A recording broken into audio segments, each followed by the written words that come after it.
ये ठाकुर जी के निकुंज का रस है। इसकी व्याख्या श्रवण की और उस स्थिति में जावे की योग्यता ठाकुर जी की, हमारी नहीं है। तो इसलिए जितनो समझ आ जाए उतनो समझ ली हूं। धीर समीरे यमुना तीरे बसती बने वनमाली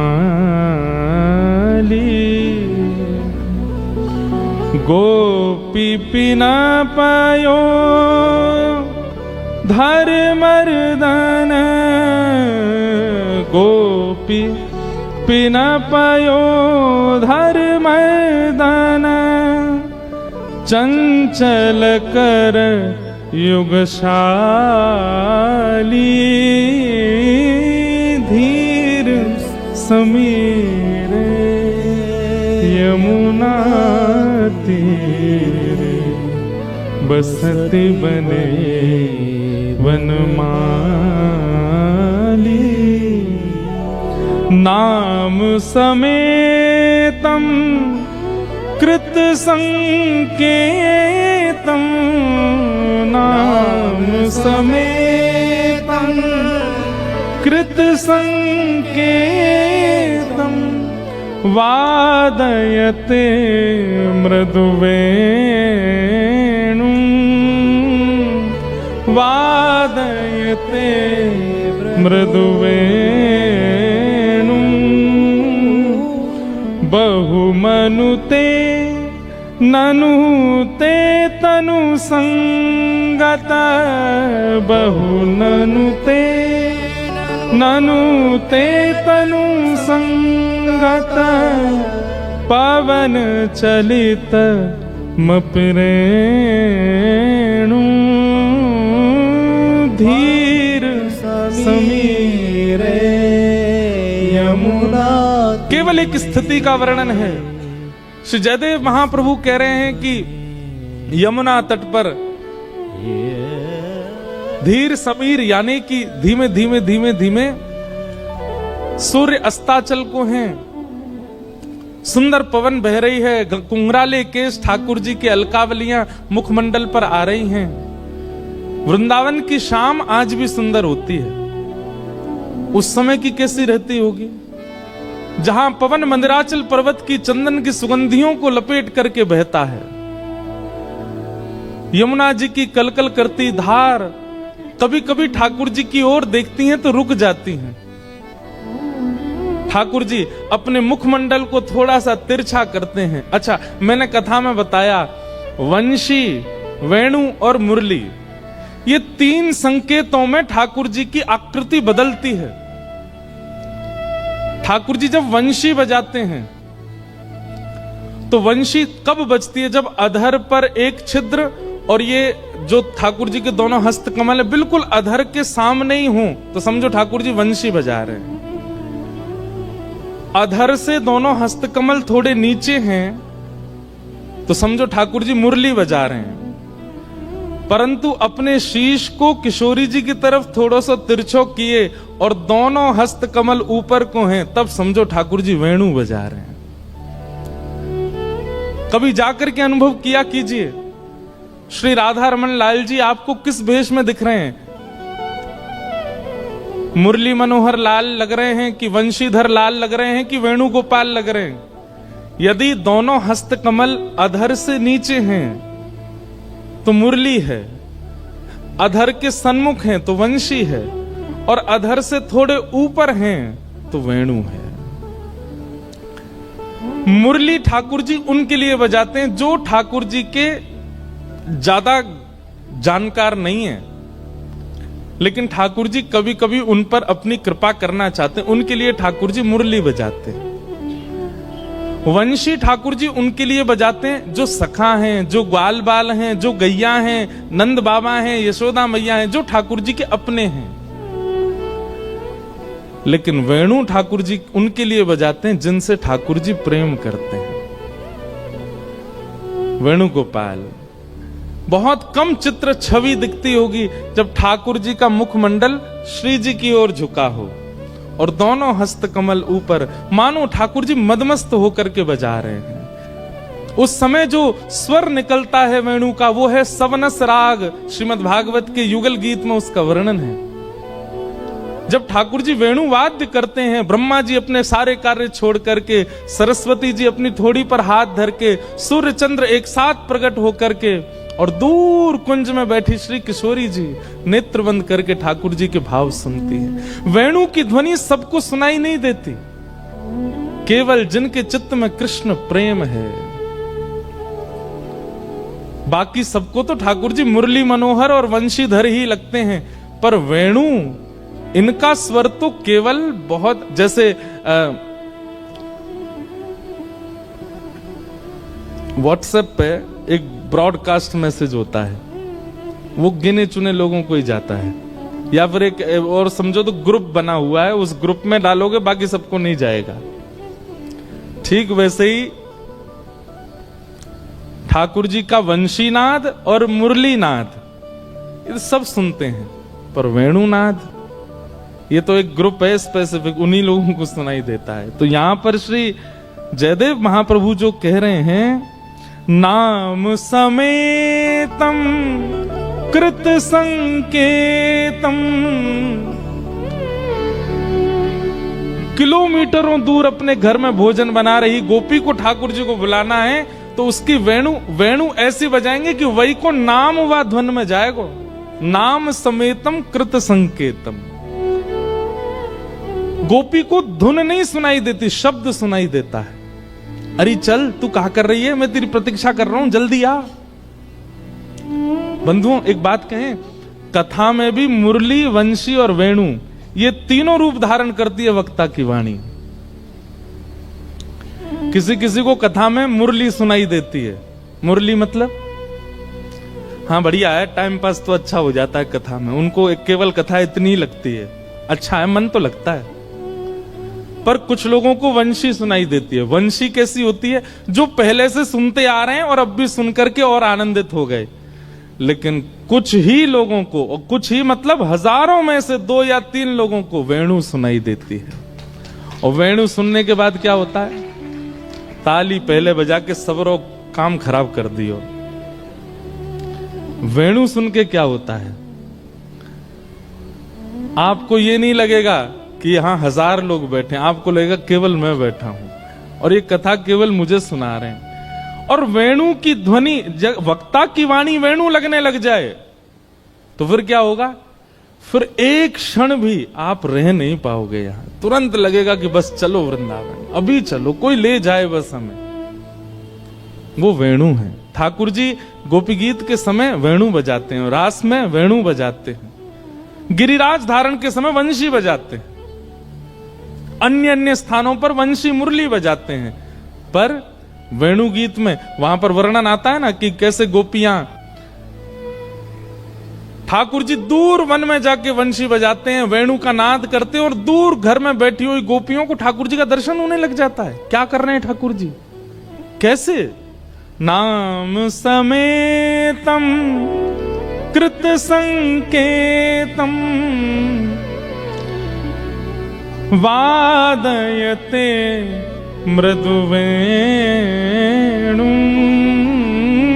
धीर समीरे यमुना तीरे वसति वने। बहुत सुंदर है गीत को। मन तो बहुत होता है कि सब भाव बता दें, पर सब अधिकारी हों तब तो। पतति पतत्रे, ठाकुर जी की वेणु सुनकर के जो पत्र है ना, वो हवा से कहते हैं आओ हमको गिराओ, ताकि हम इनके चरणों से छू जाएं, इनके अंग के किसी भाग से हमारा स्पर्श हो जाए।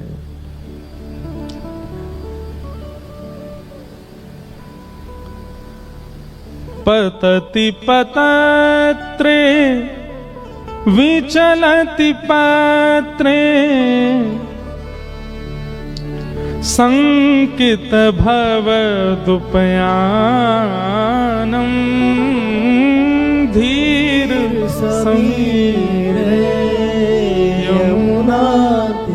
इसीलिए जयदेव महाप्रभु की जो गीत गोविंद है ना, जैसे रामचरितमानस पर महादेव ने हस्ताक्षर किए हैं, आपको पता है, मानस जी पर महादेव ने हस्ताक्षर किए हैं, सत्यम शिवम सुंदर, ये महादेव के हस्ताक्षर हैं।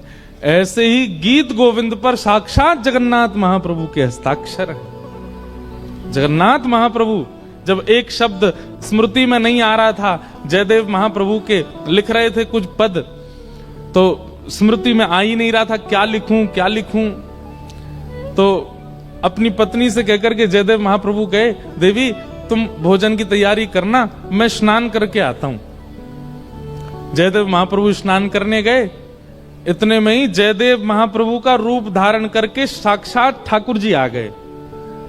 और ठाकुर जी आए और आकर के बोले, अरे देवी मुझे शब्द याद आ गया, मैं पहले लिख लूं। तुरंत खोल करके जो जयदेव महाप्रभु लिखना नहीं चाह रहे थे वो लिख गए। अब वो मुझे शब्द याद नहीं, लेकिन ठाकुर जी ने क्या लिखा, ऐसे जो श्री ठाकुर जी हैं उनका सिर सदैव किशोरी जी के चरणों में झुका रहता है। ये वर्ड्स ठाकुर जी ने अपने हाथ से लिखे और लिख करके कहा, देवी बहुत जोर की भूख लगी है, लाओ चलो प्रसाद पवाओ। और जयदेव महाप्रभु की पत्नी सुंदर थाल लेकर के आई, ठाकुर जी दाल भात मिला करके प्रेम से सुपुड़ सुपुड़ पा गए सबरे, और पा करके बोले, देवी अब मैं आता हूं थोड़ी देर में, हाँ तुम प्रसाद पा लो। जयदेव महाप्रभु की पत्नी का नियम था, वो रोज पति की थाल में ही पाती थी, और वो ला करके दाल भात पाने लगी। इतने में जयदेव महाप्रभु, सच्ची जयदेव महाप्रभु नहा धो के आए, स्नान करके आए, तो देखा पत्नी आज बिना हमारे पाए ही प्रसाद पा रही है। महाप्रभु जी आगे बोले, देवी हमें कोई दिक्कत नहीं है, लेकिन आज तक ऐसा किया नहीं आपने, इसलिए हमको लग रहा है हमसे पहले आपने प्रसाद पा लिया। देवी बोले, आप कैसी बात कर रहे हैं, आप अभी तो आए थे, आकर के आपको वो शब्द याद आ गया था, आपने तुरंत अपनी गीत गोविंद में वो शब्द अंकित किया, उसके बाद आपने कहा प्रसाद पवाओ, पा लिया, वो उसके बाद ही हम पा रहे हैं, भूल गए इतनी जल्दी। जयदेव महाप्रभु बोले, शब्द लिखे। और जैसे ही महाप्रभु जी ने जाकर के गीत गोविंद खोल करके देखा, तो जो वो एक पंक्ति याद नहीं आ रही थी उनको, स्वयं ठाकुर जी अपनी मधुर हस्त लिखी से, कितनी सुंदर हैंडराइटिंग होगी ठाकुर जी की, अपने आप लिख करके गए। और वो भाव क्या था, जिनके तुम मुखमंडल का वर्णन कर रहे हो, ऐसे श्री कृष्ण का मुख सदा झुका रहता है किशोरी जी के चरणों में, ये लिख करके गए। जयदेव महाप्रभु नेत्र सजल हो गए, पत्नी से जाके बोले, देवी हम नहीं आए थे, साक्षात जगन्नाथ जी आए थे, लाओ वो थाली मुझे दो जिसमें तुम पा रही हो, इसी में उनका प्रसाद है। और फिर पाने लगे। ऐसे श्री जयदेव महाप्रभु। इसलिए भैया नित्य जो मंगल गीत है जिससे आज हमने कथा का प्रारंभ किया, उसका पाठ अपने लाल जी को सुनाया करो, और रात्रि सोते समय सुनाओ। जगन्नाथपुरी में तो आज भी ठाकुर जी सोते ही नहीं जब तक गीत गोविंद ना गाया जाए। बोलो वृंदावन बिहारी लाल। तो ये गीत गोविंद, आज कथा में थोड़ा विलंब हुआ। आज हमारे वरुण जी का सुंदर भाव था, तो आप सब लोग श्रवण कर रहे थे। हम आज सवेरे लाल जी के दर्शन सब आए थे, सब लोगों से मिले, कहाँ कहाँ खोचा पड़े हमारे पामन में, कहाँ कहाँ से लोग बगलबंदी बस बचे गए आज हम। तो आप सब लोगों के द्वारा दिया गया जो स्नेह था उसके कारण खूब आनंद में थे। तो थोड़ा विलंब से हुआ, लेकिन कोई बात नहीं है। कौन सा कहीं जाना है आप लोगों को हल जोतने, यहीं रहना है। और अमृतसर वाले इनकी तो हमने देख ले भैया, इन्हें देर है वे तो कोई दिक्कत नहीं है। जिस समय हम कथा पूरी करते हैं पंजाब में अधिकतर उस समय कथा शुरू होती है। अब हमारी कथा 24 से सुनाम में है, वो तो कथा ही 7 बजे से है। तो भैया ये तो 80 पै गए पंजाबियां दे पल्ले, ठाकुरा बल्ले बल्ले। इतनी आती हमको पंजाबी, इससे ज्यादा बुलवा मत लेना, नहीं तो कहाँ का क्या बोल जाएंगे कुछ पता नहीं है। लगती बहुत अच्छी है जब दीदी गाती हैं। हमारे भैया चंडीगढ़ आए थे, इतना सुंदर भाव सुनाया था, सुनाई हो एक बार, बहुत अच्छा भाव वहां गाया था। हमारी दीदी गाती हैं खूब पंजाबी में, कल भी कुछ गा रही थी रात में, बार बार मुझसे कह के गई हैं कुछ कहना नहीं, कुछ कहना नहीं। कल बहुत कुछ हुआ रात को लेकिन हम अपने तक ही रखेंगे बात, ज्यादा डिस्क्लोज करेंगे नहीं उसको। तो पंजाबी जब सुनते हैं ना तब लगता तो बहुत अच्छा है, पर हमको बस समझ में आती, बोली नहीं जाती। बुलवाने पे अगर आ जाओ तो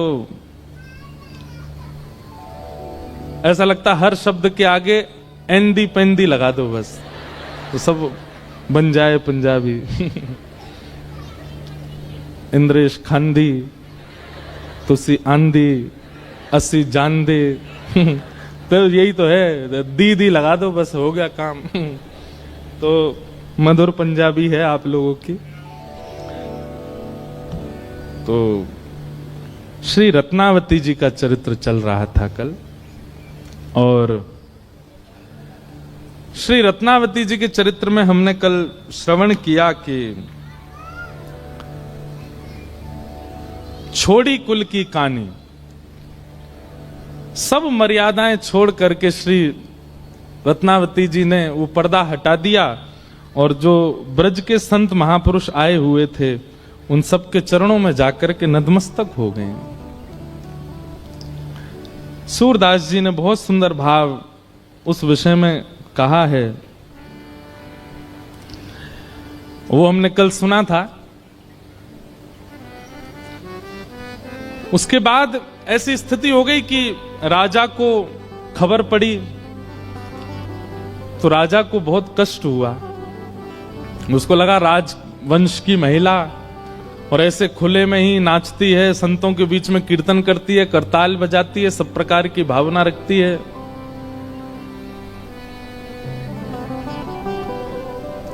लोचन लोचन भय श्याम के चेहरे, लोचन भय श्याम के चेहरे, लोचन भय श्याम के चेहरे, लोचन भय श्याम के चेहरे।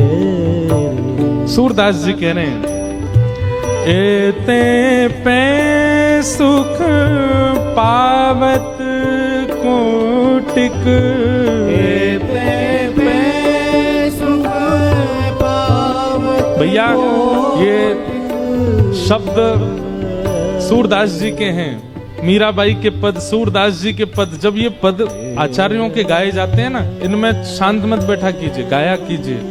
ये वो पद हैं जिनमें ठाकुर जी थिरकते हैं, ठाकुर जी प्रकट होते हैं।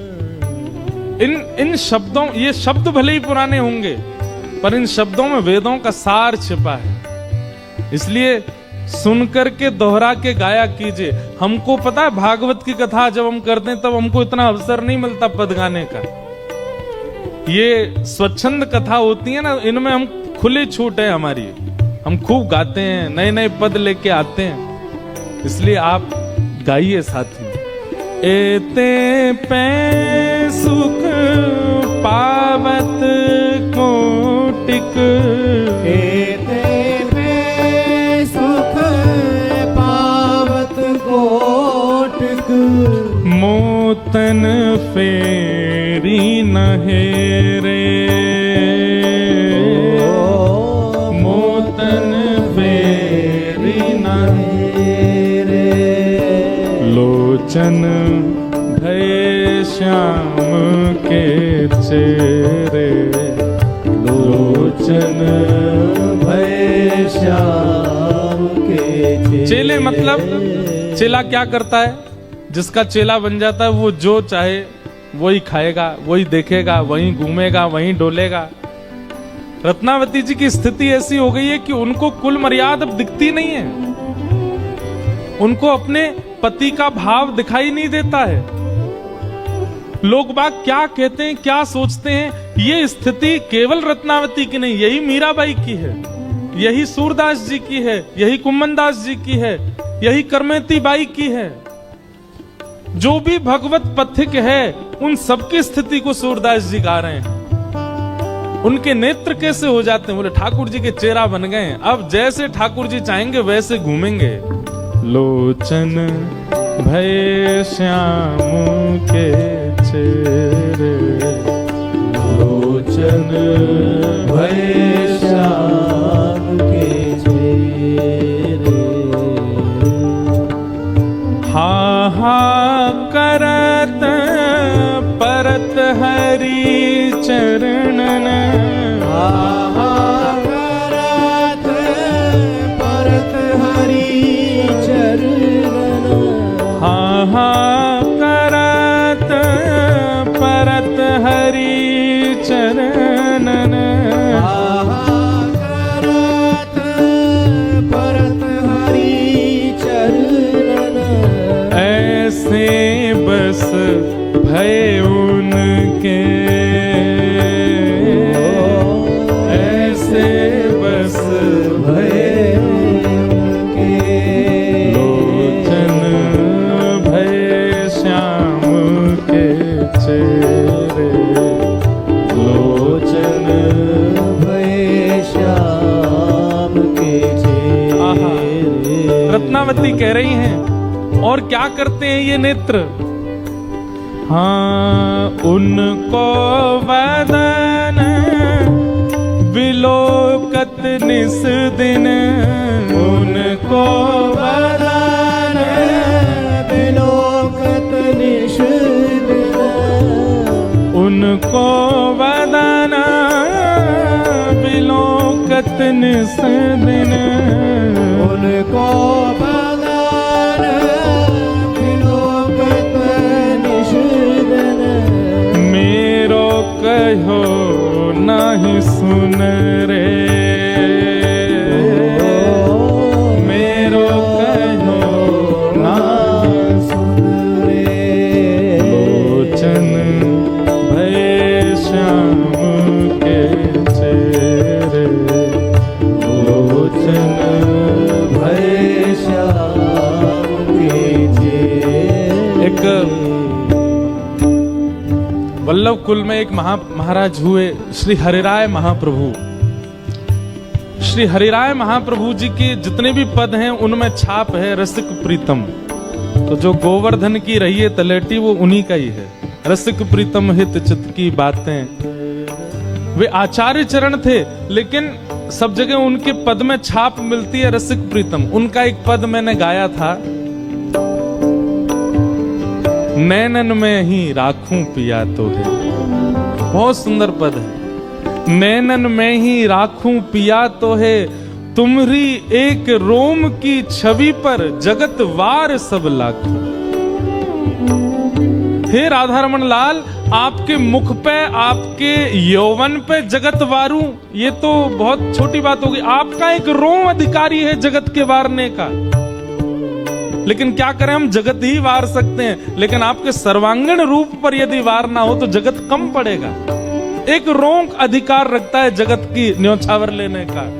तुम्हारी एक रों की छवि पर जगत वार सब लाखों, भेंटूंगी अंग सकल सांवल को, अधर सुधारस चाखूं। रसिक प्रीतम संगम की बातें काहू सो नहीं भाकूं। चुप रहूंगी, किसी को नहीं बताऊंगी आप कैसे मिले, आपने कहां छुआ, कैसे दिखे, सुगंधी कैसी थी, नेत्र कैसे थे, अधरामृत कैसा था, किसी को बताऊंगी नहीं। पिया तो है नैनन में ही राखो, उनको वदन विलोकत निस दिन, उनको वदन विलोकत निस दिन, मेरो कहो नाही सुन रे, मेरो कहो ना सुन रे। लोचन भय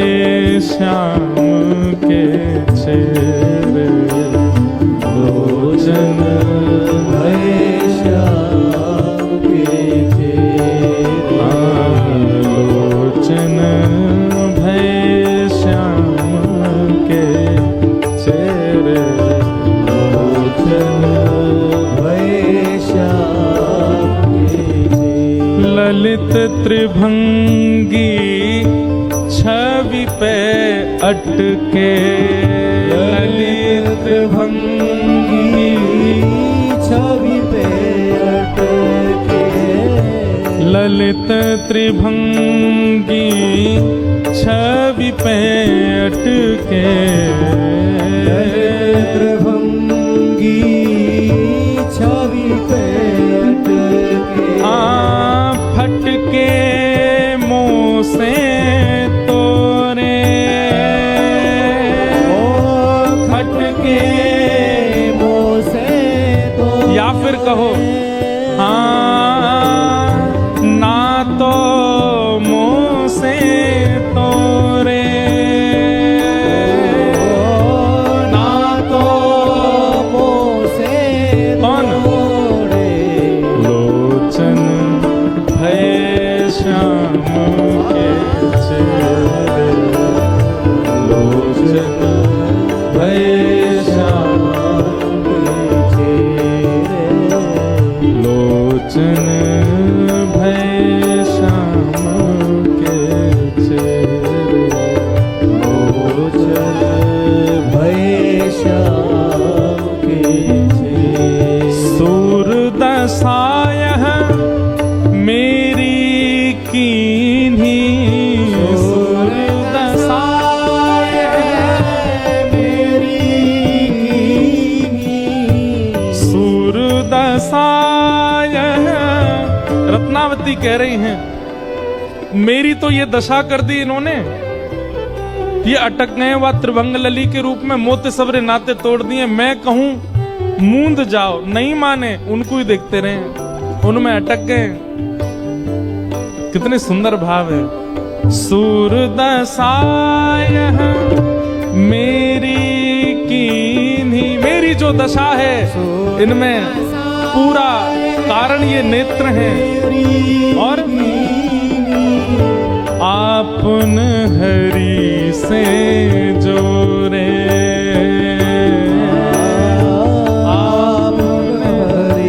खुद तो जुड़ गए उनसे और मुझको ऐसा छोड़ गए। ये नेत्र खुद तो जुड़ गए हरि से। अरे इतने इतने इतने विचित्र हो गए हैं कि अगर त्रिभंग लली ना दिखे तो मूंदे ही रहते हैं, खुलते ही नहीं है। जैसे ही वो सामने आते तो ही खुलते हैं। अब ये तो उनके हो गए, मेरी दशा क्या कर गए? मैं तो रानी भी हूं, मुझे तो यहाँ भी रहना, वहां भी जाना, मुझे तो सब काम करना, परंतु ये पूर्ण रूपेण उनके हो गए, मेरी दशा ऐसी करके।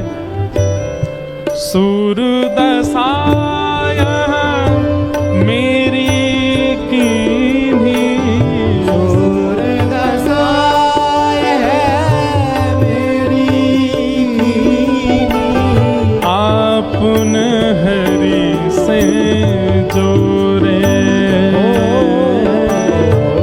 आपन हरि से जोरे, लोचन भय श्याम के चेहरे, लोचन भय श्याम के चेहरे, लोचन भय श्याम के चेहरे, लोचन भय श्याम के चेहरे।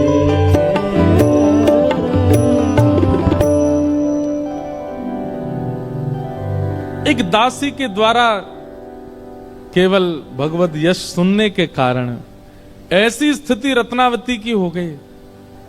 इतना त्याग, इतना समर्पण, इतना प्रेम तो वो दासी भी नहीं कर पाई ठाकुर जी से, जितना रत्नावती के चित्त में हो गया।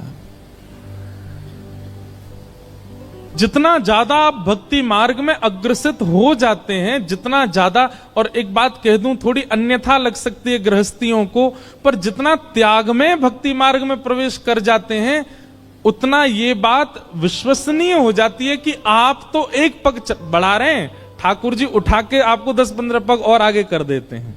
क्योंकि आपसे त्याग बन रहा है, ये ठाकुर जी की कृपा है। त्याग हो नहीं पाता उनकी कृपा के बिना।